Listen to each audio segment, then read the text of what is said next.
Judul khotbah saya hari ini adalah melepas mimpi, mewarisi janji. Meraih janji, melepas mimpi, mewarisi janji.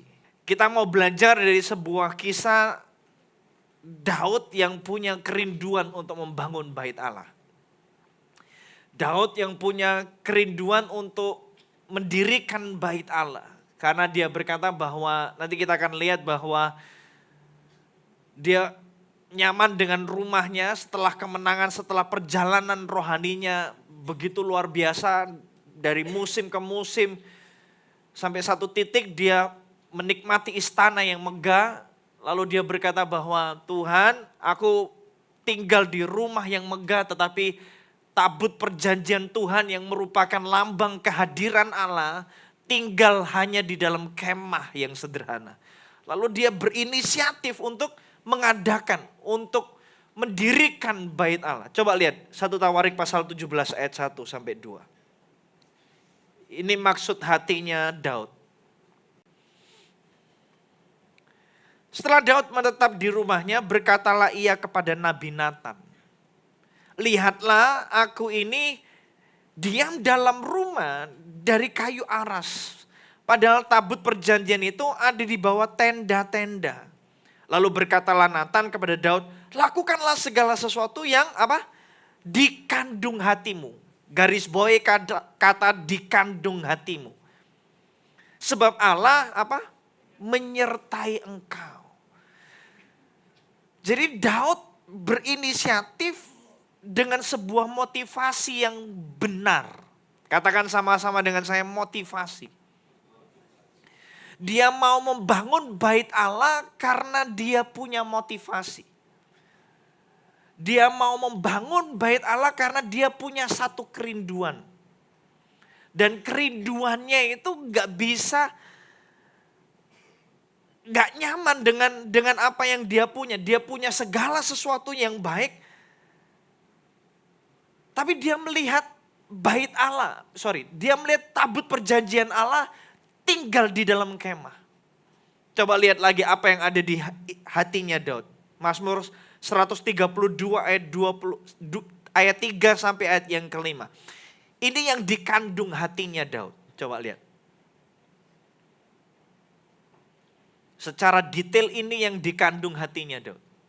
Mazmur 133, 32 ya ampun. Ayat 3 sampai 5. Ketemu? Sesungguhnya aku tidak akan masuk ke dalam kemah kediamanku, tidak akan berbaring di ranjang petiduranku. Sesungguhnya aku tidak akan membiarkan mataku tidur atau membiarkan kelopak mataku terlelap. Sampai aku mendapat tempat untuk Tuhan, kediaman untuk yang maha kuat dari Yakub. Ini yang dikandung hatinya Daud. Dan saya berdoa, ini jadi motivasi kita. Dengar ini Bebe. Melakukan sesuatu yang benar, tanpa sebuah motivasi yang benar, maka itu bukanlah sebuah kebenaran. Melakukan sesuatu yang baik, tanpa motivasi yang baik, itu bukan sesuatu yang baik. Karena hidup ini gak bisa dipungkiri. Kita bisa melakukan sesuatu yang baik, tetapi maksud hatinya, yang dikandung hatinya gak baik. Bisa gak? Bisa. Makanya di hadapan Tuhan itu semuanya bersumber dari hati. Tuhan tidak berkenan kepada kita hanya melakukan sesuatu yang baik, melayani contohnya. Tapi kalau motivasi hatinya, yang dikandung hatinya itu bukan untuk melayani Tuhan, tetapi untuk membangun nama diri sendiri. Enggak baik di hadapan Tuhan. Karena yang dikandung hati itu yang dilihat Tuhan. Manusia melihat rupa, tetapi Tuhan melihat hati. Kalau hidup kita mau berkenan di hadapan Tuhan, kalau hidup kita ini mau seperti Daud, yang dikatakan a man after my own heart.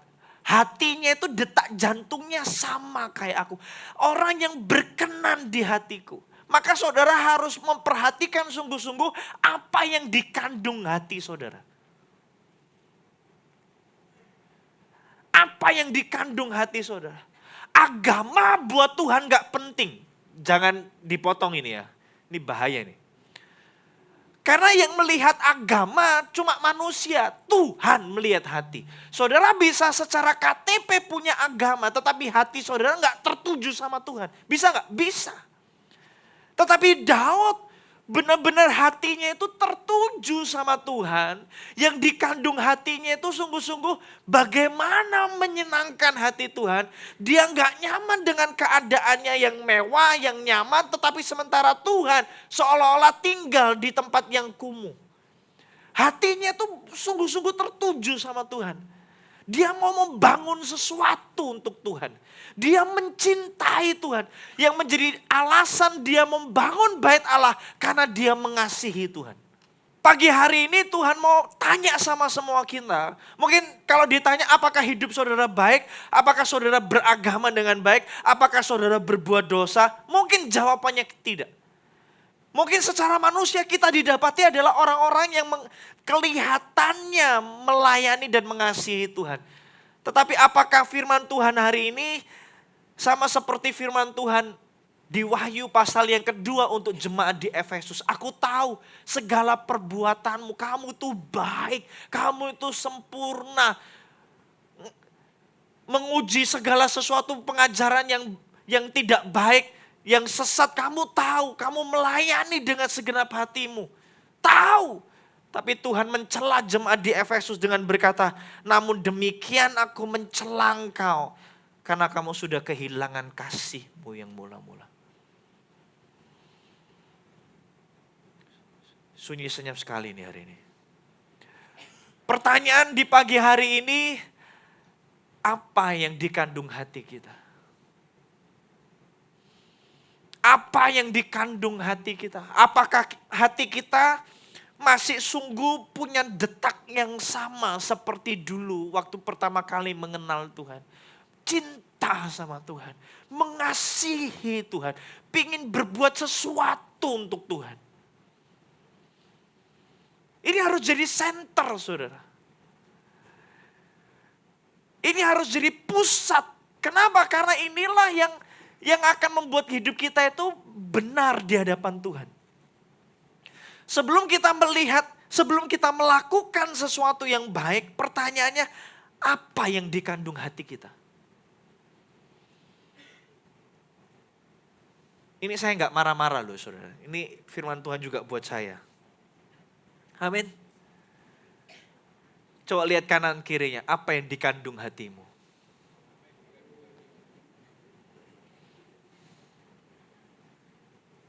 Apa yang jadi fokus hati kita? Motif. Halo? Motif. Motif akan kelihatan dalam tingkah laku kita. Betul. Betul. Tetapi itu tidak bisa jadi pembuktian yang terbalik.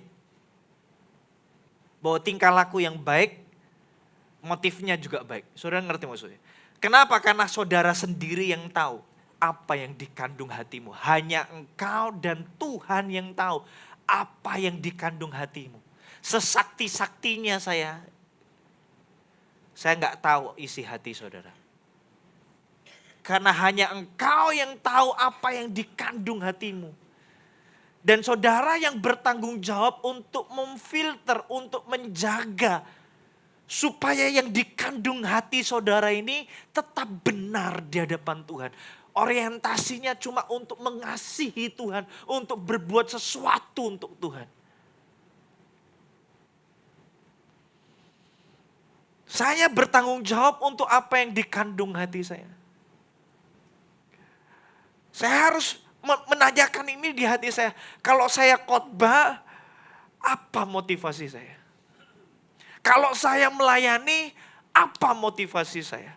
Masihkah saya punya sebuah kerinduan yang besar untuk mengasihi Tuhan, bahwa semua yang saya kerjakan, Tujuannya cuma satu, ingin menyenangkan Tuhan. Kelihatannya ini klise, tetapi ini esensi, ini jantung utama kekristenan kita. Kita nggak bisa menyebut diri kita Kristen kalau kita tidak melakukan segala sesuatunya dengan alasan ini, karena aku mengasihi Tuhan. Karena aku cinta sama Tuhan. Itu kasih mula-mula. Itu definisi yang sejati hidup benar di hadapan Tuhan.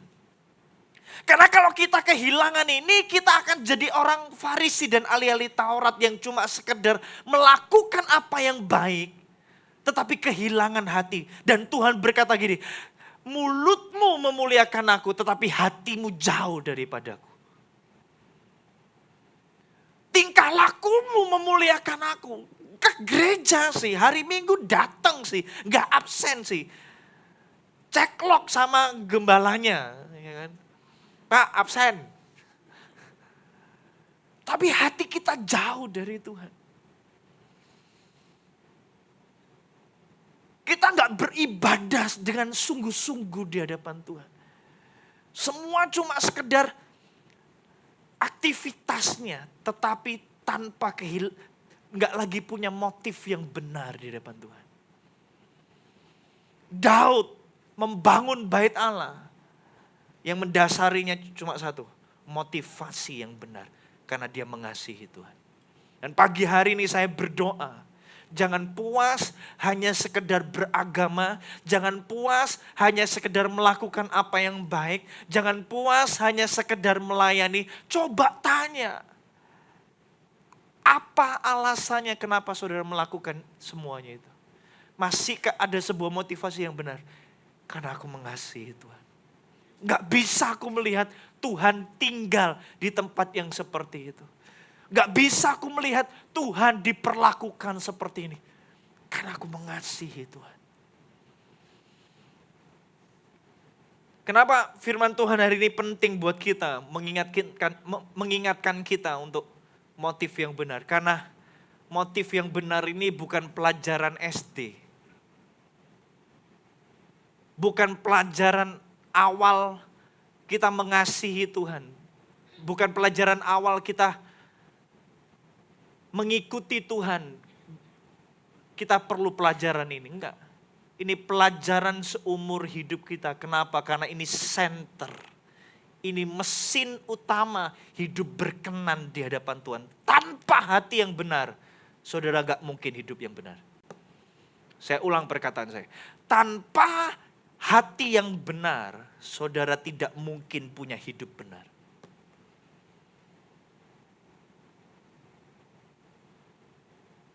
Gak ada yang amin ini. Ini antara dengerin atau ya wis Pak, wis cepetan Pak, wis senang mari Pak, wis ngamuk Pak, wis. Saya ulang ya. Tanpa hati yang benar, tanpa motif yang benar, saudara tidak mungkin hidup benar. Gak mungkin, gak mungkin, gak mungkin, gak mungkin, gak mungkin. Karena Tuhan sekali lagi melihat apa? Melihat hati. Ini AC-nya boleh dinaikkan kok. Boleh, silakan. Teman-teman Espro. Kasihan, ada yang kesumuan. Lalu apa tandanya? Apa tandanya kita punya hati yang mengasihi Tuhan? Apa tandanya kita punya hati yang mengasihi Allah? Ini tandanya, hati yang mengasihi Allah akan melahirkan kerinduan untuk memuliakan Allah. Tidak puas dengan kenyamanan hidup saudara. Hati yang mengasihi Allah akan melahirkan kerinduan untuk memuliakan Allah. Ini tandanya. Saudara rindu memuliakan Allah. Dalam hidup saudara yang sementara di dunia ini, yang saudara kejar cuma satu, yang saudara rindukan cuma satu. Bagaimana aku memuliakan Allah? Bagaimana Tuhan namanya ditinggikan dalam hidupku? Daud punya kenyamanan hidup, betul? Daud punya semua yang diinginkan oleh manusia. Tapi itu tidak membuatnya puas. Dia tinggal di istana, dia tinggal dengan semua yang dia butuhkan di satu titik. Semua yang dia inginkan, semua yang dia butuhkan sudah terpenuhi. Umpama manusia dia sudah well-being. Sudah punya nama baik, posisi yang baik, kedudukan yang baik, kaya, istri cantik dan banyak. Laki-laki awas ngomong amin.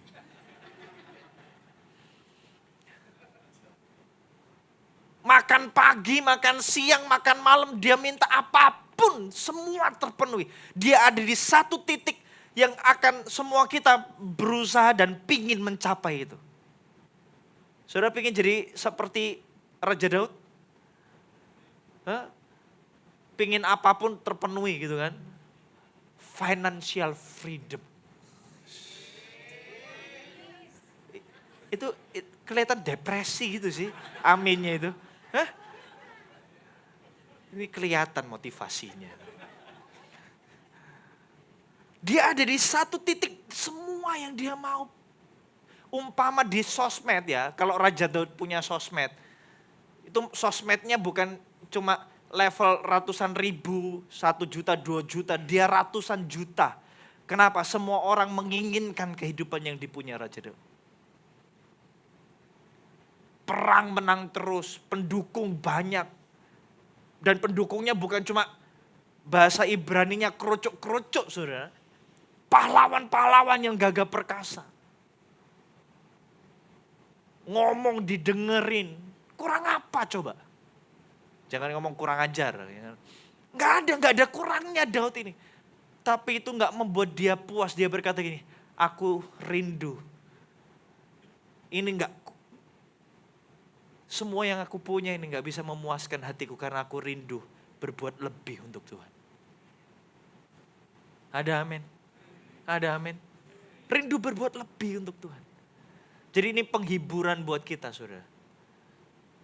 Gak perlu sampai jadi orang yang luar biasa hebat untuk menyenangkan hati Tuhan. Amin.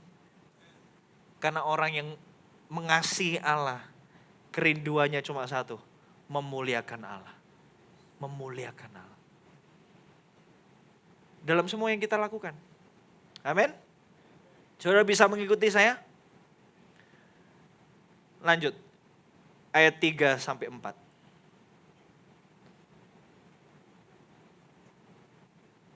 Tetapi pada malam itu juga datanglah firman Allah kepada Natan. Demikian. Pergilah, katakanlah kepada hambaku Daud.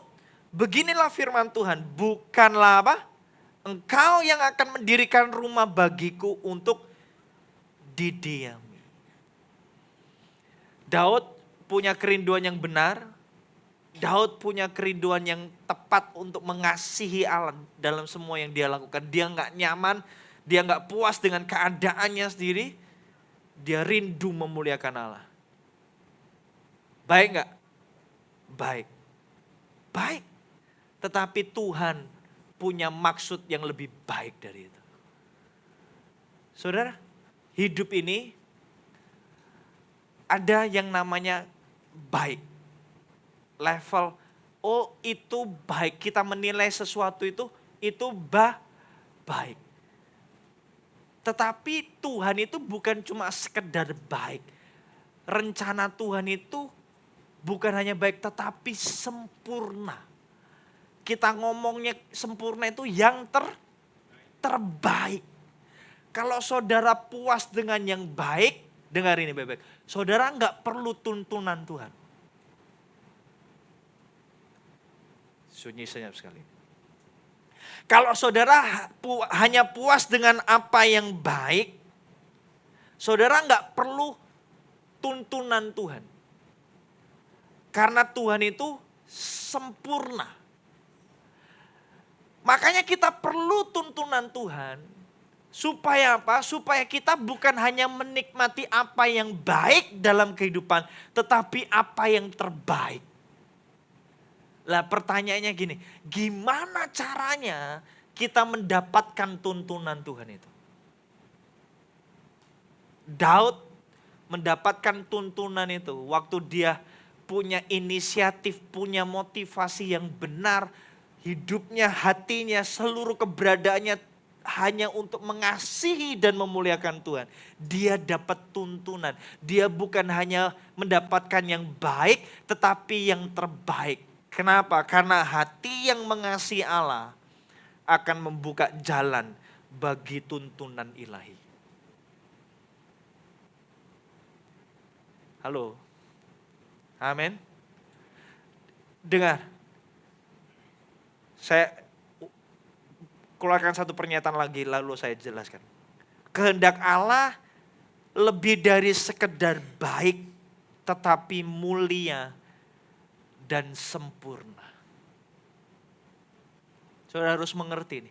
Kehendak Allah lebih dari sekedar baik tapi mulia dan sempurna, yang terbaik. Manusia punya rencana. Manusia punya ide. Kita punya segala sesuatu hal untuk menentukan apa yang baik. Tapi belajar sungguh-sungguh. Jangan puas hanya ada di level ini. Inginkan kehendak Allah yang sempurna itu. Dan untuk sampai ke sini, saudara nggak bisa cuma sekedar mengandalkan pikiran saudara sendiri. Halo? Saudara nggak hanya bisa mengandalkan pengetahuan saudara sendiri. Saudara nggak hanya bisa sekedar mengandalkan resources yang saudara punya. Saudara butuh namanya tuntunan ilahi untuk naik tangga. Dari yang baik menjadi yang terbaik. Dan gimana dapat tuntunan ilahi ini? Semuanya cuma berdasarkan hati yang mau mengasihi Tuhan. Tuhan akan menuntun jalan hidup orang yang berkenan di hadapannya.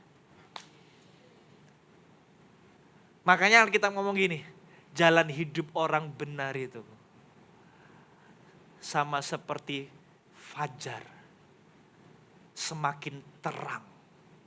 Kenapa? Karena Tuhan yang menuntun.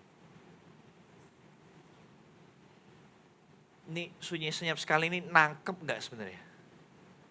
Halo? Kalau saudara hanya puas dengan di level ini, saudara gak dapat ini. Kalau saudara mau tuntunan ilahi, benerin hati saudara. Benerin motivasi saudara. Jangan kejar kenyamanan hidup, kejar perkenanan Tuhan. Jangan kejar reputasi dari manusia, kejar reputasi dari Tuhan. Karena Tuhan hanya menuntun orang-orang yang berkenan di hatinya. Lebih baik manusia menolak saudara daripada Tuhan yang menolak saudara. Lebih baik Tuhan yang unfollow saudara daripada Tuhan yang unfollow saudara. Itu lumayan jadi hashtag gitu ya. Lebih baik manusia yang unfollow gak apa-apa. Dibenci manusia gak merusak reputasi. Dibenci Tuhan kita kehilangan segalanya. Jaga hati saudara karena tuntunan ilahi hanya untuk orang yang berkenan di hatinya. Jangan sampai di satu titik hidup kita Tuhan sudah berkata gini, aku berhenti menuntun hidupmu, sakarepmu. Kalau saya sama anak saya dan sampai satu titik sebagai papa saya berkata gini, sakarepmu, mati anak saya. Itu berarti sebuah kondisi sebagai papa saya lepas tangan dalam hidupnya. Halo. Saya berdoa, Tuhan jangan pernah Tuhan berkata sama hidup saya, sakarepmu. Karep-karepmu.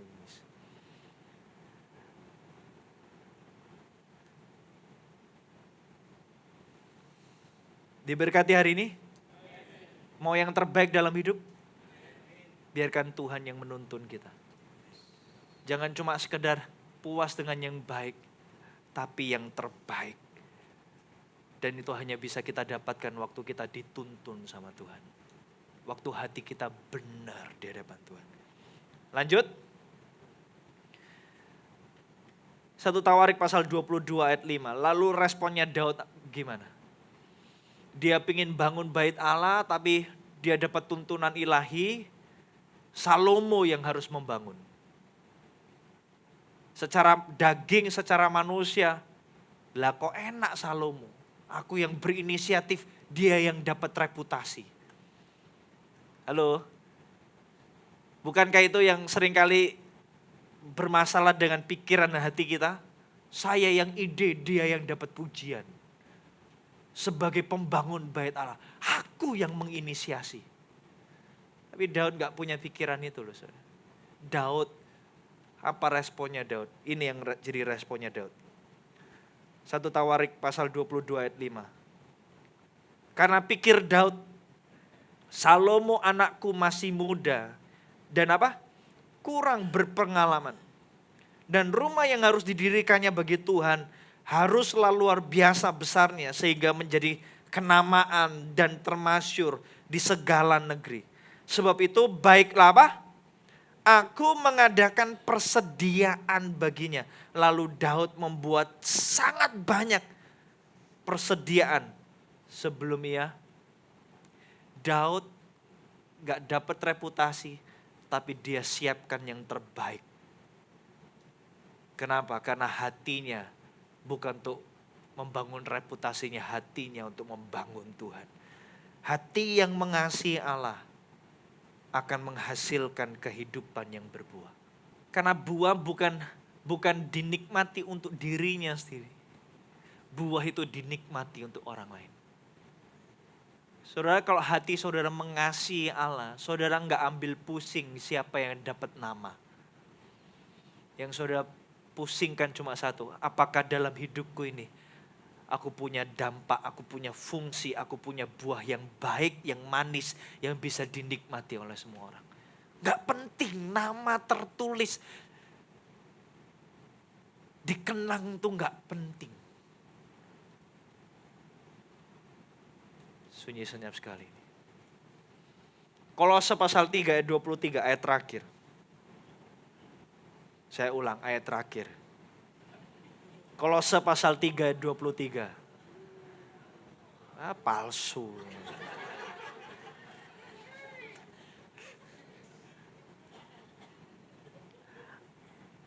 Apapun juga yang kamu perbuatlah dengan segenap hatimu seperti untuk Tuhan, bukan untuk mau kunci produktif dalam hidup. Kolose 3:23. Apapun juga yang kamu perbuatlah dengan segenap hatimu seperti untuk Tuhan, bukan untuk manusia. Itu kunci produktif. Saya ingin jelaskan ayat ini dengan kisah hidup saya dulu waktu SD. Saudara tahu enggak kenapa alasan kita itu enggak produktif? Karena kita masih menyambungkan kabel hidup kita. Hidup ini kan sebab dan akibat. Siapa penyebab utama kita? Bukan hanya utama, penyebab satu-satunya. Kita itu kan kadang-kadang melakukan sesuatu karena ada penyebabnya. Iya kan? Halo? Ada alasannya, ada yang menyebabkan kita melakukan itu. Saudara bisa melayani karena saudara dipuji, semakin rajin menyalahi. Jadi penyebab saudara melayani adalah pujian atau manusia. Halo? Penyebab saya pakai baju bagus ini macam-macam. Bisa saja salah satunya adalah saya takut dieval Nana, ya kan? Pak, welek Pak. Ya kan? Dieval sama teman-teman Medcom. Kok kalau di foto jelek itu pakai baju itu tolong yang bagus. penyebab saya pakai baju bagus bisa saja karena saya ingin jadi tampil foto yang bagus. Di tempat kerja juga sama. Penyebab saudara kerja baik apa? Gaji saudara bisa. Karena saya digaji baik, maka saya akan kerja baik supaya ngikutin kerja saya ini baik. Ngikutin gaji saya yang baik. Jadi kalau gaji saudara turun, kerja saudara juga turun. Kenapa? Karena penyebab saudara kerja yang baik adalah gaji. Kalau hidup kita ini masih punya banyak penyebab dan tidak mengizinkan hanya Tuhan satu-satunya penyebab. Saudara ngerti maksudnya? Saudara nggak akan produktif. Kenapa? Karena segala sesuatu yang ada di dunia ini sifatnya sementara, naik dan turun. Bukan statis, bukan stabil, bukan kokoh. Itu seperti fondasi yang dibangun di atas pasir. Dulu waktu saya SD, nggak tahu sama sekarang, saya nggak pernah sekolah lagi. Tapi kalau dulu, kalau saudara sejaman dengan saya, nggak ada yang namanya soft copy. Jadi kalau kita mencatat pelajaran itu, ibu guru harus menuliskannya di papan hitam, pakai kapur putih, dari ujung sampai ujung papan itu pelajaran, textbooknya. Pernah ada satu momen, ya kan, nggak ada pelajaran apa-apa, cuma mencatat. Betul? Masih ingat section 1, section tengah, section 3. Ini sudah, kalau sudah dihapus ya, hapus. Gitu kan. Dulu waktu SD kita cepet-cepetan untuk menunjukkan nggak tahu dulu apa yang didapat juga nggak jelas. Balapan ya, cepet-cepetan nyatet gitu kan. Saya sama satu teman sebelah saya cepet-cepetan nyatet. Wah, saya begitu getol nyatetnya. Saya lihat dia kok nyantai gitu ya. Sampai satu titik saya lihat dia, oh masih jauh ini. Waktu saya lihat dia masih jauh, saya hentikan nyatetnya saya. Itu persis ceritanya kelinci sama kura-kura gitu. Rusa apa itu? Kelinci kan ya, betul. Lumayan, saya dulu pernah kecil berarti.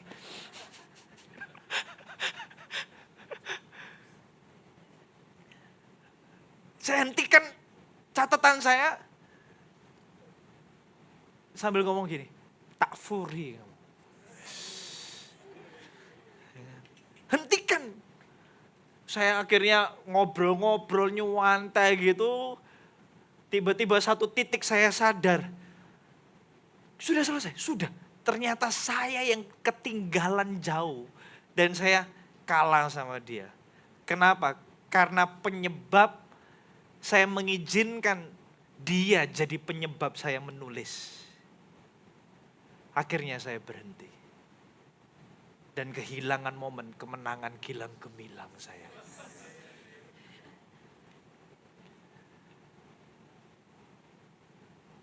Dalam hidup ini saudara berani enggak putus semua hubungan sebab akibat dengan semua segala sesuatu yang ada di dunia. Kolose 3:23 itu kalau dibahasakan ulang gini. Pastikan dalam hidup ini hanya dia satu-satunya penyebab utama dalam hidupmu. Engkau melakukan segala sesuatunya itu hanya karena dia. Maka hidup saudara akan produktif. Gaji naik turun gak ada masalah. Aku kerja karena aku mau melayani Tuhan, mengasihi Tuhan. Amin. Yang amin kelihatannya bisnismen aja ini. Melayani dipuji gak dipuji, aku melayani karena Tuhan. Yang amin belum melayani kelihatannya ini. Sudah ya. Di momen itu, saudara gak gampang ke distract dengan hal lain dalam hidup. Saudara fokus. Karena hanya dia penyebab utama kita melakukan ini. Gak ada yang lain. Yang menghentikan kita, yang membuat kita kecewa dalam hidup, bukan Tuhan kok, manusia, keadaan. Kalau saudara menghubungkan hidup saudara dengan keadaan dan orang lain, ada satu momen dalam hidup saudara, saudara akan berhenti, give up. Betul? Ya. Sebagus-bagusnya saya, percaya saya akan mungkin mengecewakan saudara. Semoga enggak sih. Sebagus-bagusnya gereja ini, ada kemungkinan gereja ini mengecewakan saudara. Dan sekarang ini Pak, dengar baik. Berhenti menghubungkan hidup saudara. Berhenti disebabkan hanya karena segala sesuatu yang ada di dunia ini. Hanya Tuhan penyebab utama hidup kita.